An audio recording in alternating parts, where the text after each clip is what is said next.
Welcome. I'm Dr. Barry. I'm a licensed psychologist, and this is starting out as a members only video. I will be uh, making this live for everyone. And so, thank you all for being here. I am getting my presentation together because we are going to be talking about navigating social media in today's climate and world. And that can be a bit of a difficult task because there are a lot of considerations when we talk about social media. And I have a few other slides to get ready. I will get those ready a little bit later. All right.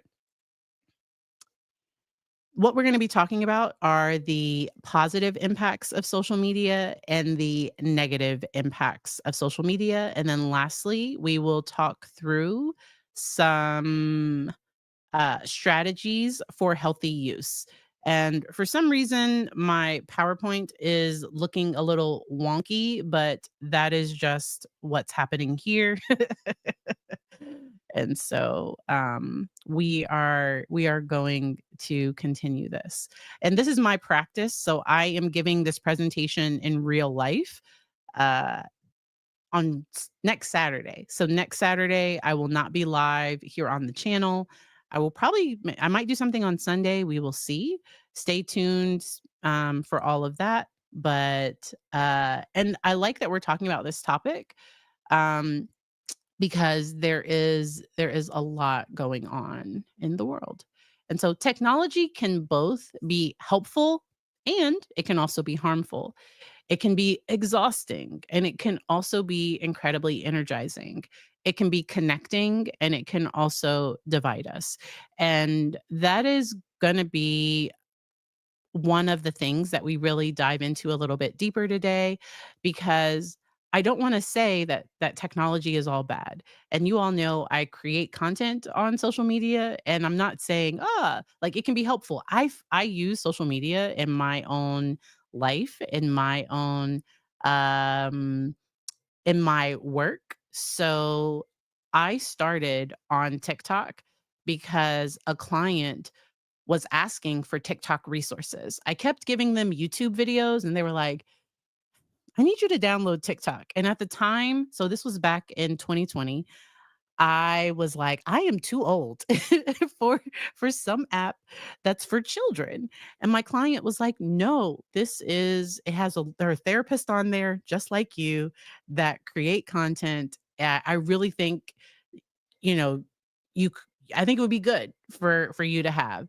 And so September of 2020, I downloaded TikTok, and that is where I learned about gaslighting. So I didn't learn about gaslighting in school. I learned about it by following creators that talk about research with people with about narcissistic harm.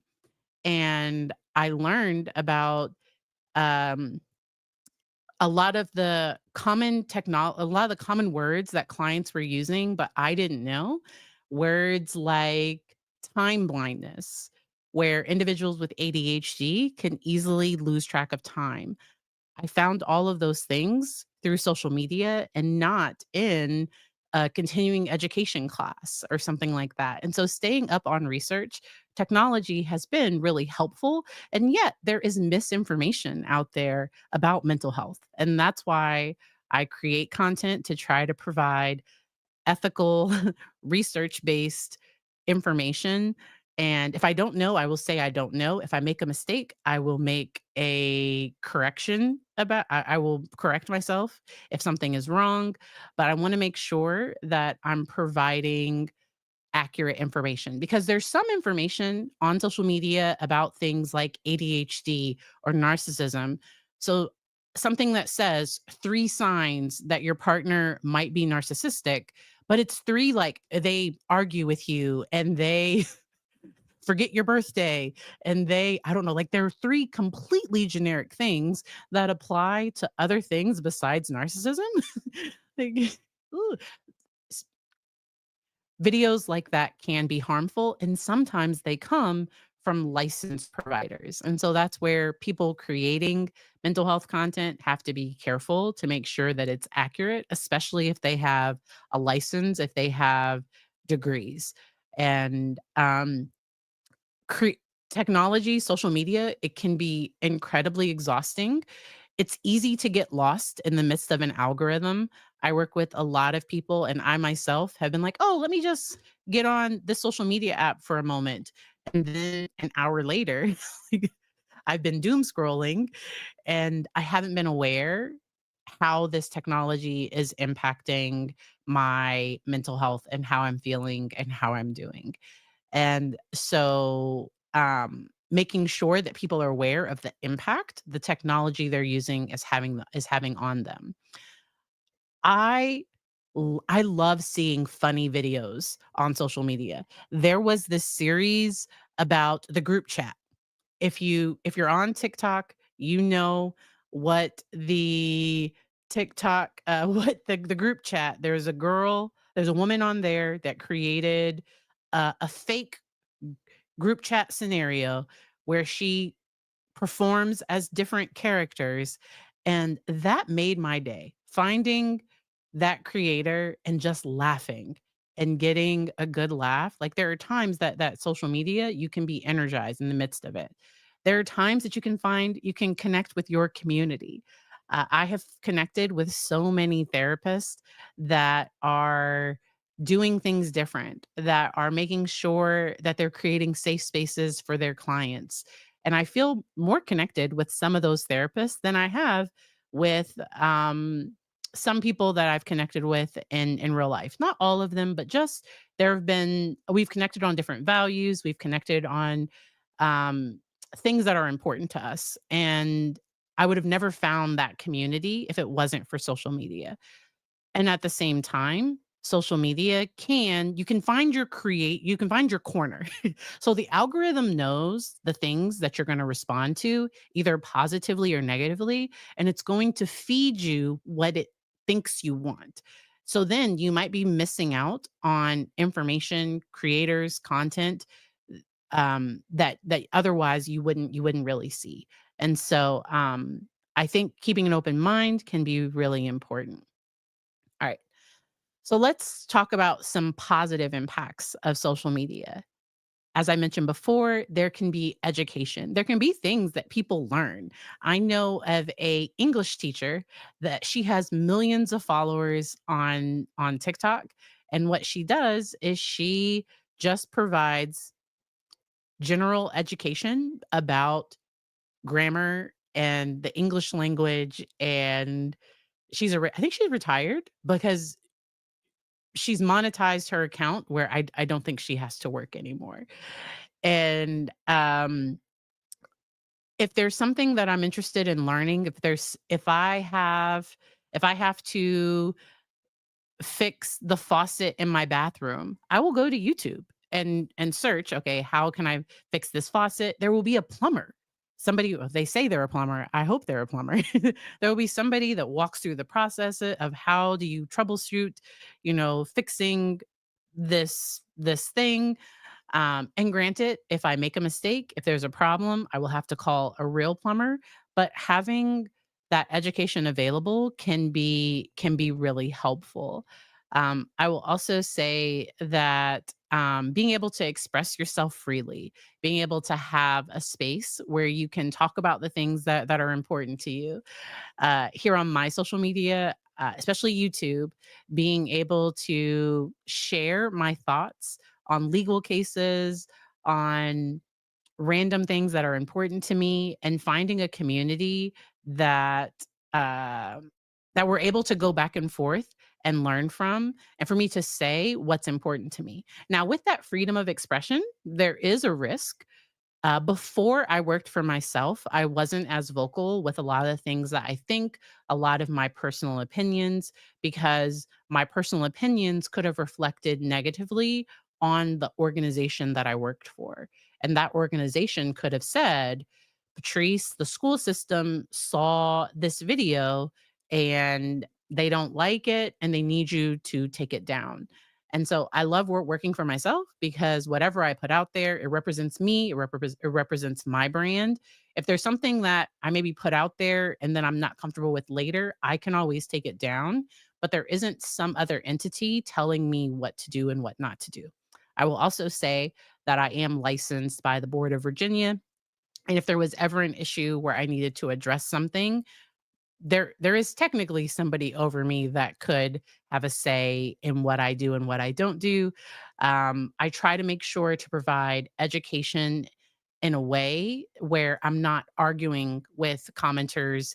I'm not providing therapy. I try to be very clear that this is a supportive, educational environment and that this is not therapy. It's not meant to replace therapy. Because there was a creator on TikTok that used to call her lives group therapy and ended up having to make sure that in order because states are required to make sure that people providing therapeutic services in their state, especially under a license, that they are doing it ethically. And a live on TikTok that anybody can hop in and out of. You don't know who these people are. Have they consented to treatment? That creates a bit of a problem that and if we talk about traditional group therapy, now if the person says, "I'm doing support," this is a group support, but the minute you start calling things therapy, there can be problems. Another positive social media is that it can generate awareness with topics that are important to a person. A person can generate business. They can there can be research that's found, and there can also be some innovative ideas that people develop in the midst of this process. Along with building connections, individuals can also have access to a supportive community where somebody be available 24/7, because they might have connections that are across the globe. Uh, Social media can also promote belonging to a group, a like-minded group of people. We wanna make sure that belonging isn't too small where it becomes controlling and it can become a problem. Social media can also encourage self-expression. It can raise awareness on different topics, and the goal would be to spread positivity. Now, does it always do this? No. And so, some negative impacts of social media, as I mentioned, some of my slides, I think it's integrated into the system a little wrong, but we're going to keep going. There can be comparison and envy, where social media can develop unrealistic comparisons and expectations. So anytime somebody on here they give a compliment about my skin or anything like that, I'm always very honest about the fact, okay, so this is my skin, and like because I don't have on any makeup, I don't have on anything. Uh StreamYard has a touch up my appearance, and so my skin is not as smooth. I do not have an awesome, uh, routine. So, like, please don't be like, "Dr. Berry, I want skin like you." StreamYard filter. And, I don't mind talking about that. I don't mind admitting that, and every so often, I turn it off to help break some of those unrealistic comparisons or those unrealistic ideas that people have. Um there can also be an addictive nature to social media where, because the algorithms are made to continue to encourage you to watch what the algorithm knows you might watch. So, YouTube's recommendation feature, that's meant to keep you on the app, to continue to give you content that will keep you on YouTube. TikTok, same thing. The For You feed or any of the algorithm generated feeds, if you're not so the difference between algorithm led versus user led is when I search YouTube for a topic, the way the search results show up is still going to have an algorithm, but I've searched for a specific topic. Now, when I log into my YouTube feed, it's going to recommend content to me that is fully YouTube generated based on my watch history. So as soon as I log in, on a Tuesday night, it's going to recommend Josh Johnson because I normally watch Josh Johnson. Late at night, it's going to recommend jazz because before bed, I like listening to smooth jazz. Like YouTube knows how I do things and what I do. Same with TikTok. Now TikTok and other apps have added in ads that I think can impact the user experience. So I used to spend a lot more time on certain social media, specifically TikTok. I don't spend as much time anymore just because there's so many ads. So even if I'm looking through my friends' videos to catch up on some of their content, TikTok is going to add in ads every 4 to 5 videos. Now, those ads, I think, help pay my friend. I hope, like we would hope that the money that TikTok is generating, that it's being shared with the content creators. My personal thoughts and opinion: YouTube has one of the best revenue share. Twitch also has a good revenue share. TikTok does not have a good revenue share. I do not create as much content on TikTok as I used to prior to my YouTube becoming monetized. Because wow, I've had a monetized TikTok since wow. I think so I started in 2020. I think I reached 10,000 followers by maybe March of the following year. It might have been a little bit later than that. But by the time I hit 10,000, I've probably made 40, $50 on TikTok in all the years that I've been on TikTok. Did I say 2020? So maybe 2021. So by 2021, I think it was monetized sometime in 2021. But the revenue share is not as good as other platforms, and so I just yeah. Not famous. But I do have a community there, so I do post on TikTok every so often. I have a following base on Instagram. I don't like that one either.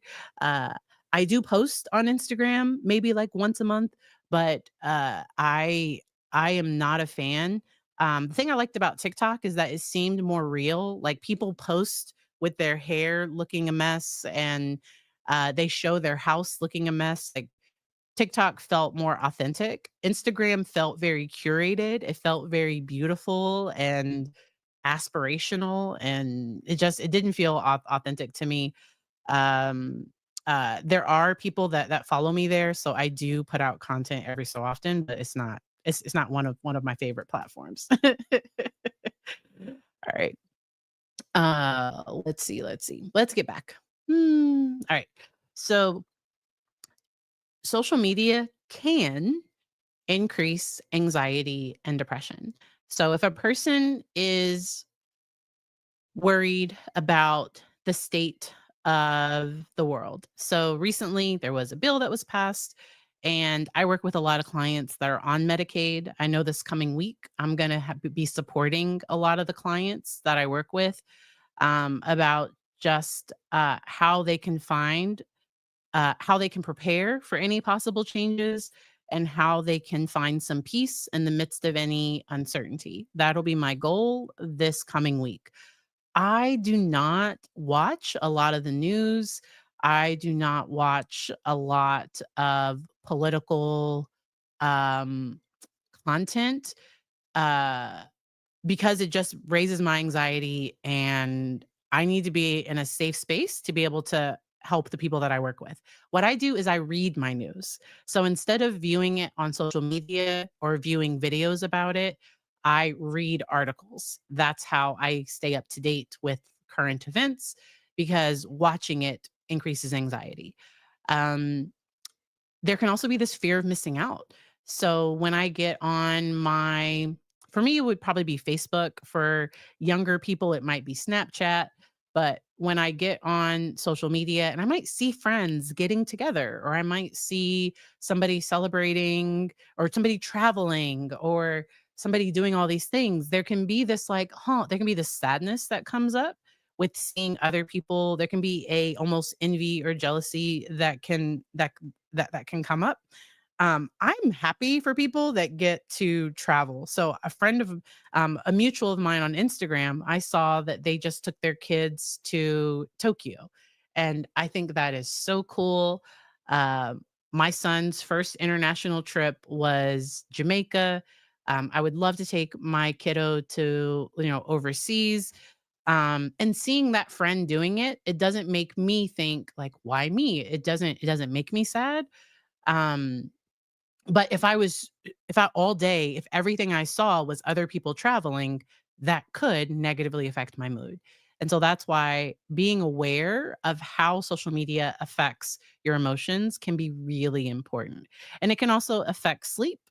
And there are a lot of kids that they do what's called on call, where they will like be on video with a friend as they fall asleep.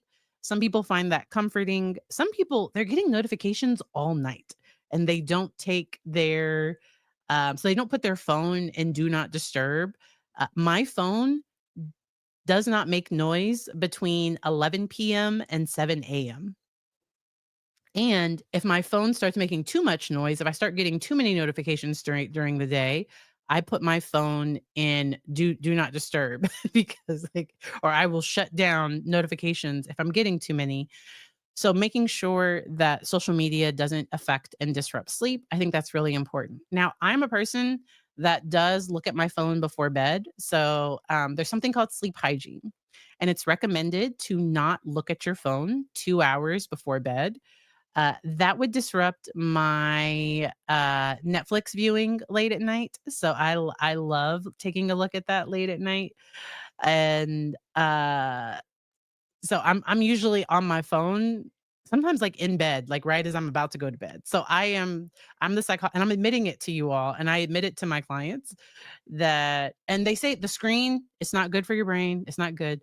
I don't suffer from insomnia, so I don't mind, but for people that are having difficulty falling asleep, people that are having difficulty staying asleep, I am mindful of what I watch right before bed because that can sometimes it can wake up anxiety or it can do those things.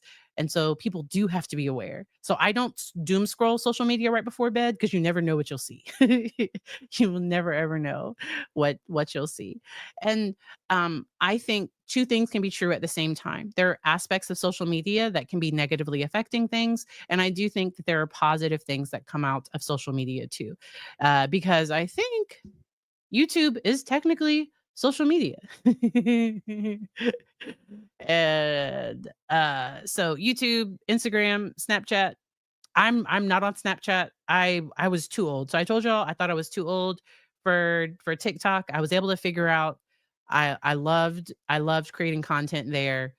I downloaded Snapchat. I was just like I was confused. I was too old for Snapchat. I'm just like no, nope, not gonna do that. Um and so for a person that says that TikTok is toxic, that's where I would wonder what things, because when I log into my TikTok, it's funny. So my algorithm has funny things. My algorithm has educational things. So I have curated a feed that is positive to me. And and if something comes up that I don't like, I scroll fast. So if there's something that's outside of the content that I've curated, I scroll by it really fast. I do not comment. I do not engage. I do not watch it again. And so that's where I do think um, people making sure, and it's because we can agree to disagree. We can have different perspectives on the exact same social media. Because some people will think TikTok is the worst. I don't find out about the TikTok challenges until like they've made the news. So I normally find out about different challenges on TikTok on the news. I normally so when I scroll, I have never seen a ding dong ditch where you ring the doorbell and you run away. I have never seen that challenge. Many of the challenges that make the news, I have never ever seen them in my algorithm. I do think it is concerning with children using social media that kids can be led down destructive paths. So Instagram was sued because their algorithm would feed young girls harmful information that could increase anxiety and also negative feelings about themselves and their bodies that then cause them to like spend money. And so when I say that there's a dark side to social media, I'm very aware that that exists. There is also positive things, and the goal is to find balance. so, um, there are teens that I work with that make the choice to cut off all social media, but that is that teens. I don't tell them I think you should stop using social media altogether. I might recommend like, "Hey, have you ever considered doing a digital detox?" I might recommend like, "Hey, are there some things that you follow that reinforce the negative thoughts, the negative things that you're thinking? Are there any people that you follow that when you watch their content, it makes you feel worse about yourself. It increases feelings of depression or anxiety. So that's where I would be encouraging somebody to make a different choice, but that's where we are with that. All right. So let's see. And then the impact that social media can have on our current attention span. So the reason why the one client recommended TikTok to me was because they wanted something that was short, that was like a minute or less. And this was before TikTok did those like because I think you can do up to a 10-minute video on TikTok now. Because when it first started, so I've been on the app, 60 seconds. So 1 minute used to be the longest video that you could do. Now you can go up to it might be 10 minutes. I'm not sure. I believe it's something like 10 minutes. And TikTok was trying to compete with YouTube's long form content. I normally keep my videos shorter on TikTok and then I keep my longer content here on YouTube just for that whole paying thing. Yes. The show Anxious Generation talks about this. And Lynn Lyons was a consultant for that movie. She's an anxiety expert. And if you haven't watched this movie, The Anxious Generation, it's really helpful. A lot of the resources and things that I've talked about come from the Center for Digital Thriving through Harvard. You all know I was a Harvard mental health creator. I was able to go to the Harvard campus and we were able to get training from different professors on how to create ethical content that's helpful. And I was able to meet one of the directors of that center. And their goal is to teach kids how to teach teens how to have a healthier relationship with with media, because the idea to just say to all kids never be on social media, a lot of kids will laugh and be like, yeah, right. Because even if a parent attempts to restrict a child's access to social media, that child can go on a friend's phone, can get a friend's tablet. I've worked with a lot of people where the parents weren't aware that they could access social media on these other devices. And then that's the parent wasn't even aware that they were using these other social media. And so I think it's important that we try to find a healthy balance between those two. That doesn't have to be all or nothing. Either we love it or we hate it. All right. So there was a study done on just the impact of social media and teens on the grind. That for some people, it can make them feel like their appearance, their achievement, they have to be on point with their social life, their friendships, that there are all these different things, and they have to constantly be going, going, going. And so that social media can sometimes have this impact where people think, oh, when I make my child's lunch, I have to have these perfect bento boxes. Like, no, my kid's lunch is never gonna look like this perfect bento box. Or the person that's making their own chapstick or something. Or sometimes that it can reinforce this like go go go culture. And awareness, I think, is something that can kind of help. All right. So some strategies for healthy use. Once all right, so let's talk through some of these strategies. First, setting time limits. So most apps will let you set so on TikTok, Instagram, on most of them, you can set a and let me see where it is on TikTok. Because let me see. Let me go to profile. Let me go to settings and privacy. And then it's on screen time that you can set daily screen time, you can set screen time breaks, you can set sleep hours, and it'll show you how long you've been on the app. So my time spent, so I spent 20 minutes on TikTok on Sunday, less than 10 minutes or about maybe a little over 10 minutes on Monday, uh less than 10 minutes on Tuesday, about 20 almost 30 minutes on Thursday, less than 4 minutes on Friday, and then I've spent less than like a minute on TikTok today. And let me go to a different week to see if I've had more usage. Okay, yeah, so 30 minutes, 10 but so before I started doing all my fun stuff on YouTube, I used to do a lot more. I spent a lot more time. My screen time on TikTok was probably a lot higher before I got annoyed with all the ads and people trying to sell stuff. I just can't. It's too much for me. I was talking earlier about curating your feed, that the algorithm, you can train it. You can, at times, you can reset the cookies. Like there are things you can do to curate your experience to be more positive.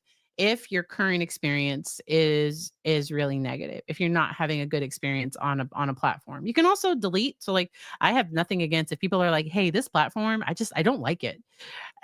It's not a good outlet for me. But if people are looking to keep engaging on social media, that these are things that people can do.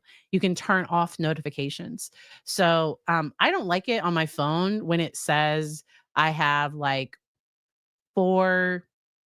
I don't like it when I have unread notifications. Normally, the notifications are so small. So on YouTube, it's normally somebody commenting or something more positive, but there are other times where it's just something random and silly, and so you can turn off notifications just so that you're not constantly wondering like, "Did somebody respond?" Or you're not constantly looking at, for that feedback.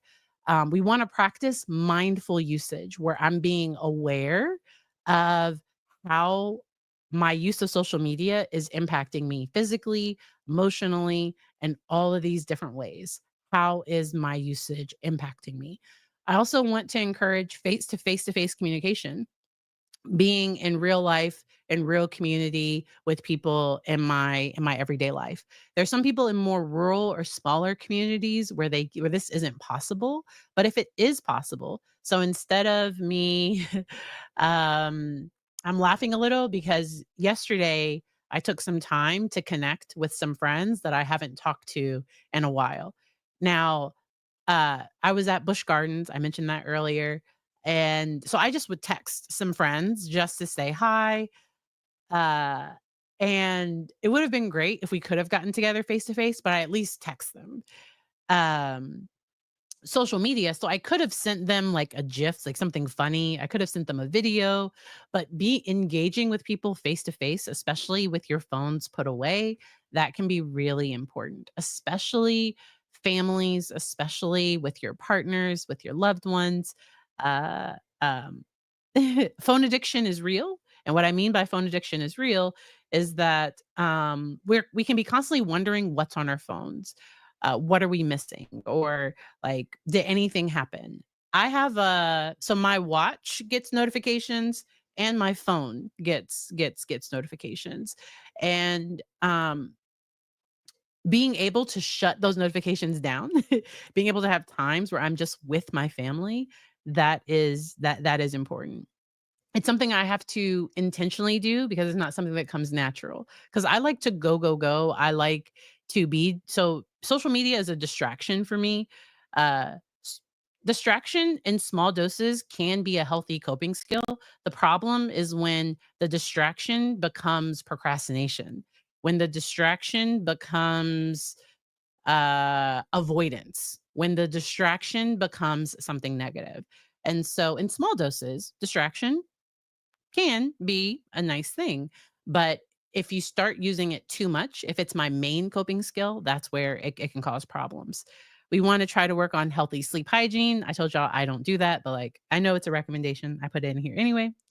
And then I want to look at my values. So let me share this value sheet. And this, once again, is from the Center of Digital Thriving. Ah, it didn't do it. No. Okay, no, two. Next slide. Yay, it did it. Sorry. I didn't think it would do it. All right.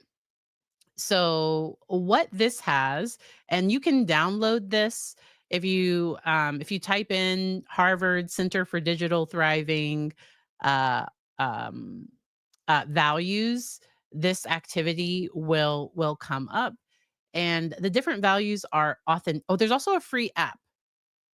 Let me find the link. I think I might have it on the resource page a little bit later.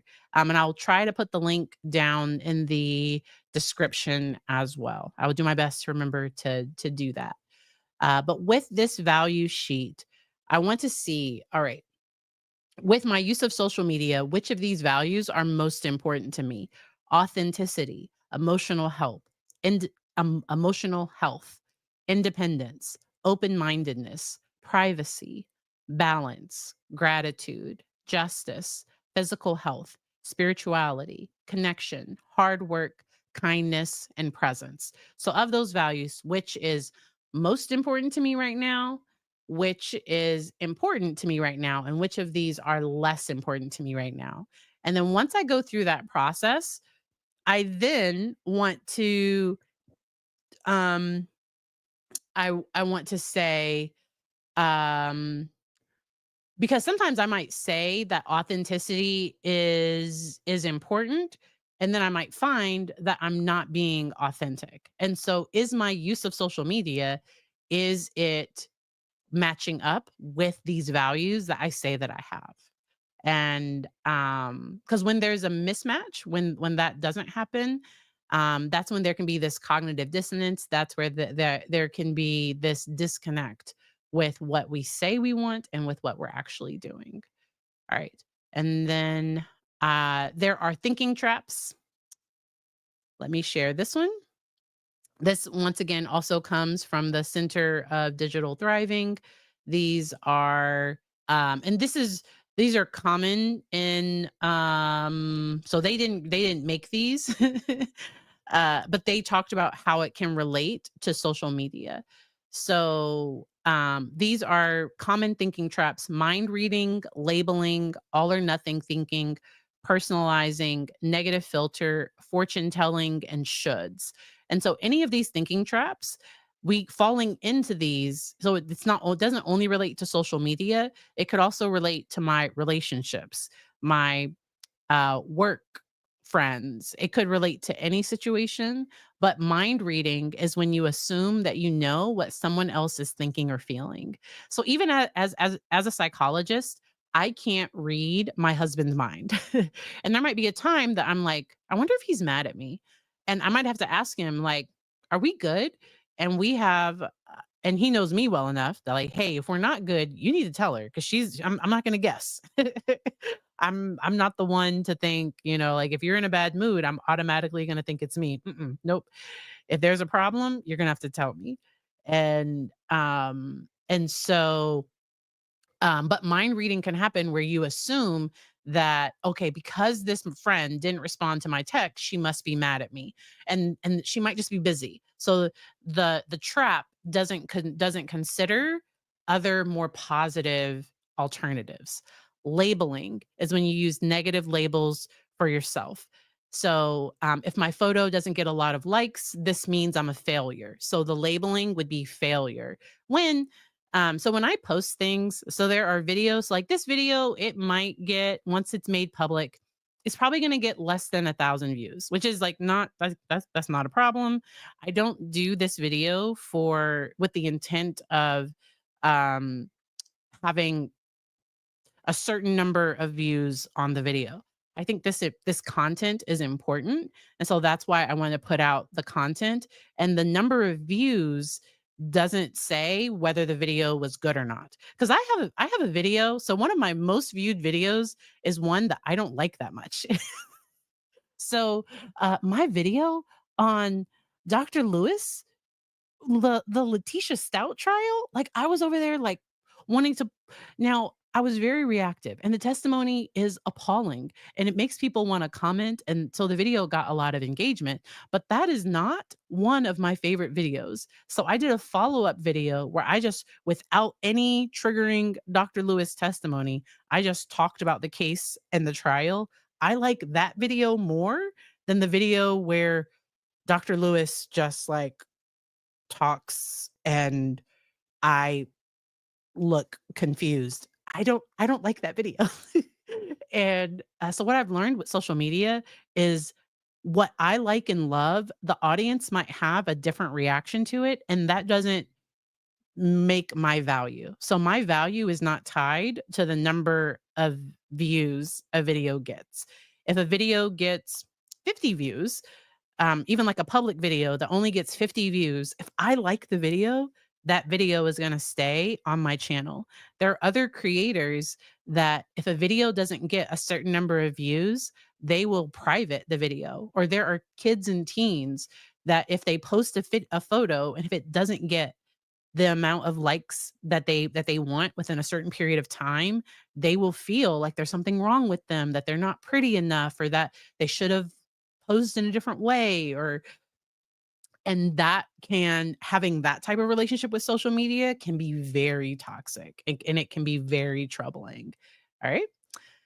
Um, all or nothing thinking. When a person makes big generalizations like everyone I follow is happier than me, or all creator, I don't know. So all or nothing thinking will put you into a bad spot. Um, personalizing when you put blame on yourself. Um, negative filter when you focus only on the negatives. So with negative comments, I've started to allow them to just stay sometimes. So, oh my god, I was so embarrassed. On one of my recent Lori Cox videos, I accidentally said that Summer died instead of Stacy. And y'all, me and names, people that have been here for a while, y'all know, y'all, thank you for correcting me in the chat. But it took me too long to realize I had said it wrong. And so, but people were still, and I pinned the comment. So like I pinned because I knew this was going to be an issue for the replay crew. So I pinned the comment that said corrections. Like I misspoke.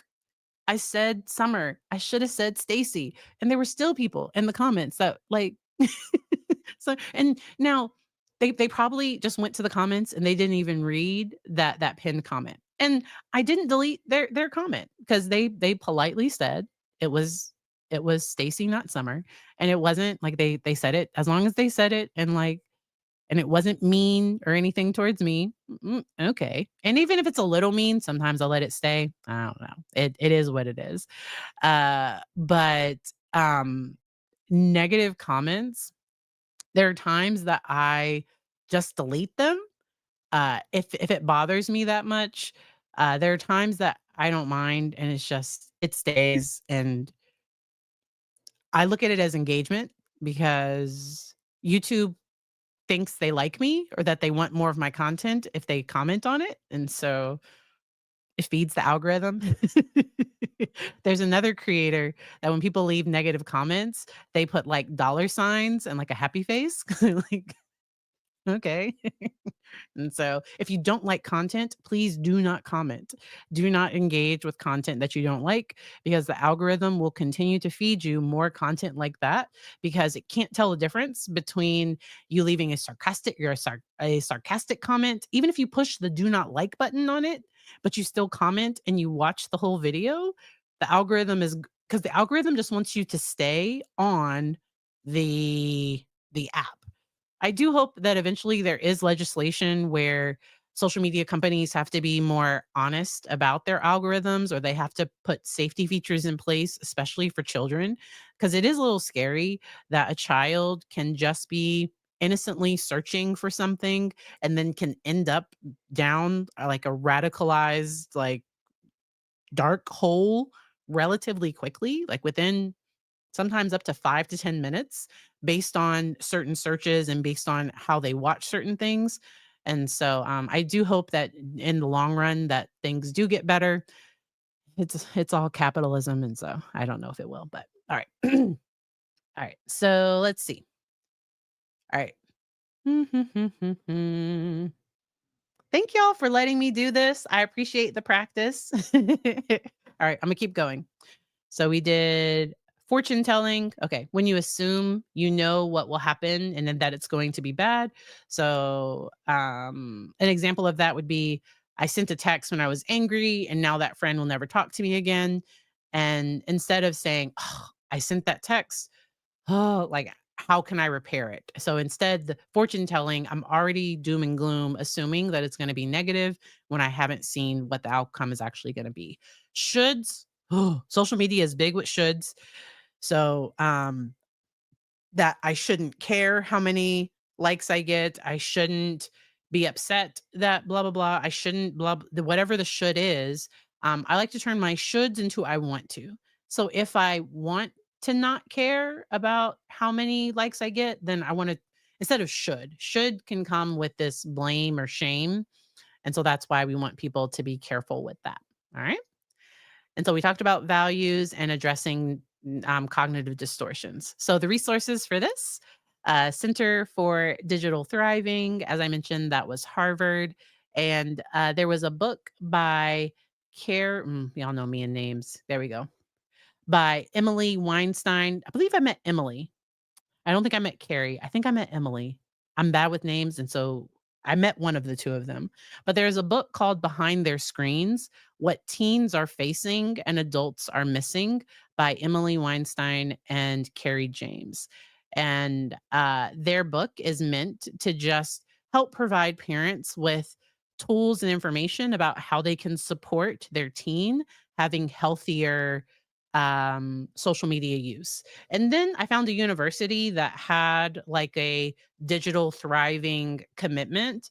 And so JMU had a Thriving Together resource. And so I wanted to mention that as well.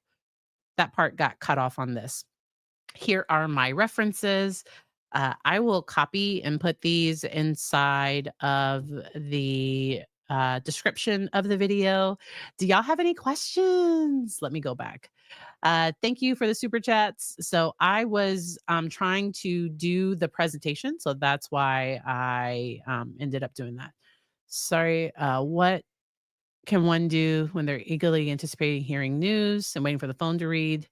So, that's where sometimes distraction can be helpful. If somebody is waiting on a major call, then sometimes the person might distract themselves while they wait. My child has a question. Yes, Langston.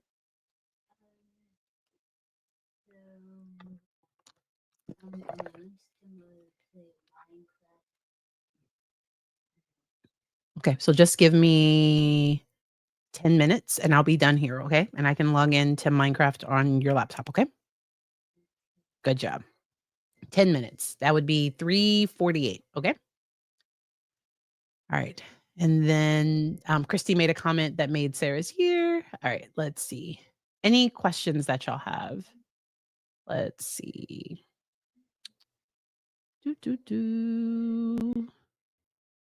Because I saw a question earlier about Sarah. Did you mean it? Because I thought you asked a question, but I'm not sure if it was if it was a question. Because I thought it wasn't Darvo. It was one of those other ones. Dark Triad. Yeah. So the dark triad is narcissism, Machiavellianism, and psychopathy. So that's the dark triad. There can be dark personality, but like that's what's tradition in psychology is considered those 3 traits: antisocial behavior, manipulation, and a lack of empathy. All right. Narcissism characterized by an inflated sense of self-importance, a need for admiration, and a lack of empathy.